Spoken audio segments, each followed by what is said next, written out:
लगभग 3 साल से चल रही रूस यूक्रेन की जंग में ऐसा पहली बार हुआ है कि यूक्रेन के हमले में रूस की पूरी बटालियन का ही सफाया हो गया है। राष्ट्रपति जेलेंस्की का तो दावा है कि अब यूक्रेन ने रूस को हराना शुरू भी कर दिया है, लेकिन जमीन पर युद्ध की तस्वीर तो कुछ अलग ही नजर आ रही है।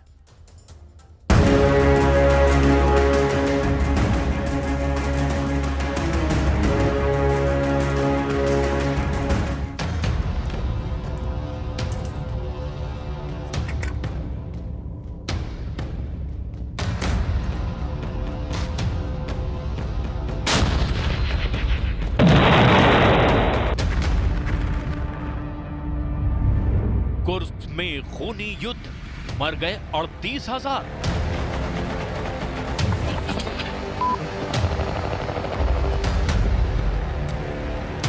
लगता है रूस के पश्चिमी इलाके कुर्स्क में अब ऐसी खूनी जंग शुरू हो गई है जिसका अंदाजा राष्ट्रपति पुतिन को भी नहीं था। 34 महीने से ज्यादा की जंग में ऐसा पहली बार हुआ है कि रूसी सेना को यूक्रेनी सेना ने जबरदस्त नुकसान पहुंचाया है। हम आपको रूस यूक्रेन जंग के 1047वें दिन की जो रिपोर्ट दिखाने जा रहे हैं, उससे आपको पता चलेगा कि रूस के ही इलाके में यूक्रेनी सेना ने रूसी सेना को रौंद रौंद कर फेंका है। जबकि यूक्रेन के खूनी हमलों के बाद रूसी सेना ने यूक्रेनी वायुसेना की धज्जियां उड़ाकर रख दी है। जो खबरें आ रही है उसके मुताबिक रूसी सेना ने यूक्रेन के मिग, सुखोई और अमेरिका से मिले F-16 फाइटर जेट को तबाह करके रख दिया है। युद्ध के 1047वें दिन जेलेंस्की का खूनी जाल।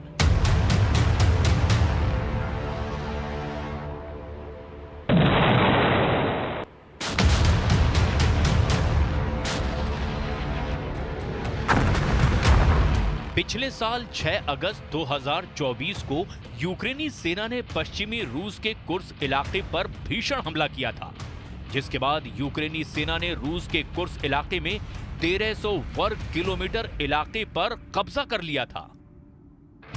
लेकिन रूस ने सितंबर 2024 से ऐसा पलटवार किया कि यूक्रेनी सेना के चीथड़े उड़ने लगे। हालात ये हो गए कि नवंबर 2024 तक रूसी सेना ने उत्तर कोरिया के सैनिकों के साथ मिलकर के यूक्रेनी सेना से कुर्स्क का 40% इलाका दोबारा छीन लिया। यूक्रेनी सेना उस वक्त लगभग 180 मोर्चों से भाग खड़ी हुई। उस वक्त रूस और दुनिया भर के रक्षा विशेषज्ञों को लगा कि रूसी और उत्तर कोरियाई सैनिकों के भीषण हमले यूक्रेनी सेना पर बहुत भारी पड़ रहे हैं। लेकिन दिसंबर 2024 के आखिरी दिनों से लेकर 5 जनवरी 2025 तक यूक्रेनी सेना ने ऐसा खूनी पलटवार किया कि रूसी और उत्तर कोरियाई सैनिकों की धज्जियां उड़ गई हैं। इस एनिमेशन के जरिए समझिए कैसे कुर्स्क में जेलेंस्की के खूनी जाल में पुतिन की सेना बुरी तरह से मारी जा रही है। यूक्रेनी सेना के दावों के मुताबिक पश्चिमी रूस के कुर्स्क इलाके के मकनोवका गांव में यूक्रेनी सेना ने रूस और उत्तर कोरिया के सैनिकों की बटालियन पर बहुत बड़ा हमला किया। दावा किया जा रहा है कि यूक्रेनी सेना ने चारों तरफ से रूसी सेना पर हमले किए, जिसमें रूस और उत्तर कोरियाई सैनिक बुरी तरह से मारे गए। यूक्रेनी सेना का हमला इतना बड़ा और तेज था कि रूसी बटालियन को बचने का कोई मौका तक नहीं मिला और महज 48 घंटे की जंग में ही ये पूरी रूसी बटालियन का सफाया हो गया। हालांकि रूस ने अभी तक यूक्रेनी सेना के दावों पर प्रतिक्रिया नहीं दी है, लेकिन इतना तो तय है कि यूक्रेनी सेना ने एक बार फिर से कुर्स्क इलाके में रूस की सेना को बुरी तरह से रौंद डाला है। कुर्स्क में हुई खूनी जंग से जुड़ी और डिटेल सामने आई है, जिन्हें जानकर आप हैरत में पड़ जाएंगे। यूक्रेनी राष्ट्रपति व्लादिमीर जेलेंस्की ने दावा किया है कि पश्चिम रूस के कुर्स्क में रूसी सेना को भारी नुकसान हुआ है। जेलेंस्की ने दावा करते हुए कहा कि रूसी सेना ने इस हफ्ते कुर्स्क क्षेत्र में लड़ाई के दौरान पैदल सेना की एक पूरी बटालियन ही खो दी है। जेलेंस्की ने यहां तक दावा किया कि बटालियन में उत्तर कोरियाई सैनिक और रूसी पैराट्रूपर्स दोनों शामिल थे जो कुर्स्क की जंग में मारे गए हैं। यूक्रेनी सेना के मुताबिक 2 दिनों में ही दक्षिणी कुर्स्क क्षेत्र के एक गांव के आसपास लड़ाई चल रही है। खबरों के मुताबिक यूक्रेन ने बर्डिन गांव के पास 2 टैंकों, एक माइन क्लियरिंग वाहन और पैराट्रूप्स के साथ 12 बख्तरबंद लड़ाकू विमानों के साथ साथ हमला किया, जिससे रूसी सेना को भारी नुकसान हुआ है। एक अनुमान के मुताबिक कुर्स्क जंग में रूस और उत्तर कोरिया के 1000 सैनिक मारे गए हैं। ज़ेलेंस्की का दावा है कि लड़ाई यूक्रेन के कब्जे वाली सीमावर्ती शहर सुत्जा के दक्षिण पूर्व में एक गांव मखनोका के आसपास केंद्रित है। यूक्रेन के जनरल स्टाफ ने 5 जनवरी को दावा किया कि कुर्स्क क्षेत्र में 42 मोर्चे पर खूनी जंग शुरू हुई थी, जिनमें से अब भी 12 मोर्चों पर रूस और यूक्रेनी सेना के बीच आर पार की जंग चल रही है। ज़ेलेंस्की ने 23 दिसंबर को कहा था कि कुर्स्क में उत्तर कोरिया के 3000 सैनिक मारे जा चुके हैं। Головком доповів також по ситуації в Курській області.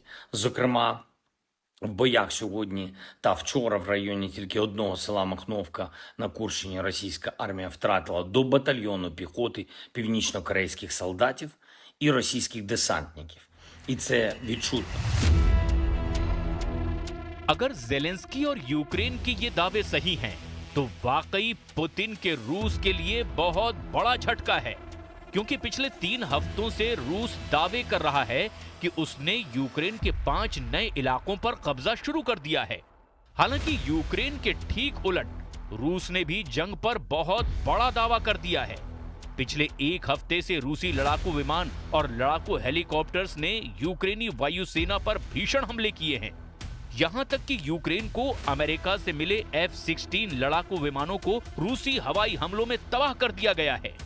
जरा देखिए, रूसी रक्षा अधिकारियों ने दावा किया है कि उनके बलों ने यूक्रेनी MiG-29 को मार गिराया है, जो यूक्रेनी एयरफोर्स के लिए एक बड़ा झटका है, क्योंकि यूक्रेनी सेना कुर्स्क क्षेत्र जहां पर आगे बढ़ रही है, वहीं पर रूसी लड़ाकू जहाज, मिसाइलें और ड्रोन यूक्रेनी सेना को तबाह करने में लगे हुए हैं। इससे पहले रूस ने 1 हफ्ते पहले ही यूक्रेन के सुखोई 27 को तबाह कर दिया था, जबकि 27 से 28 दिसंबर 2024 के बीच एक बड़ी खबर आई कि रूस ने दक्षिण पूर्वी यूक्रेन के ज़ापोरेज़िया में यूक्रेन के F-16 विमान को मार गिराया है।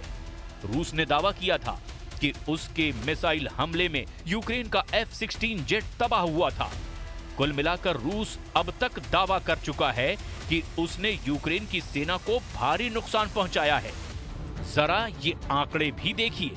पिछले साल 2024 में रूस के अनुमानों के मुताबिक उसकी सेना ने 600 से ज्यादा यूक्रेनी फाइटर जेट तबाह किए हैं, लगभग 300 हेलीकॉप्टर, लगभग 25,000 आत्मघाती ड्रोन्स को रूस की सेना ने नष्ट करने का दावा किया। यहां तक कि रूसी सेना का दावा है कि उसने 16,000 से ज्यादा यूक्रेनी टैंक और बख्तरबंद लड़ाकू वाहन तबाह कर डाले हैं। यूक्रेन, नेटो और पश्चिमी देशों की खुफिया एजेंसियां इस वक्त पुतिन के परमाणु तेवरों पर कांपने लगी है। खबरों में दावा किया गया है कि 72 साल के पुतिन पिछले 48 घंटे में अपने टॉप कमांडरों और मंत्रियों के साथ मॉस्को से लेकर सेंट पीटर्सबर्ग तक लगातार परमाणु मीटिंग कर रहे हैं। कुल मिलाकर हालात ये हो गए हैं कि जंग जीतने की कगार पर पहुंच चुके रूस को यूक्रेन फिर से चुनौती दे रहा है, जबकि हारते यूक्रेन को बचाने के लिए अमेरिका और नेटो देश आखिरी बाजी खेलने में जुटे हुए हैं।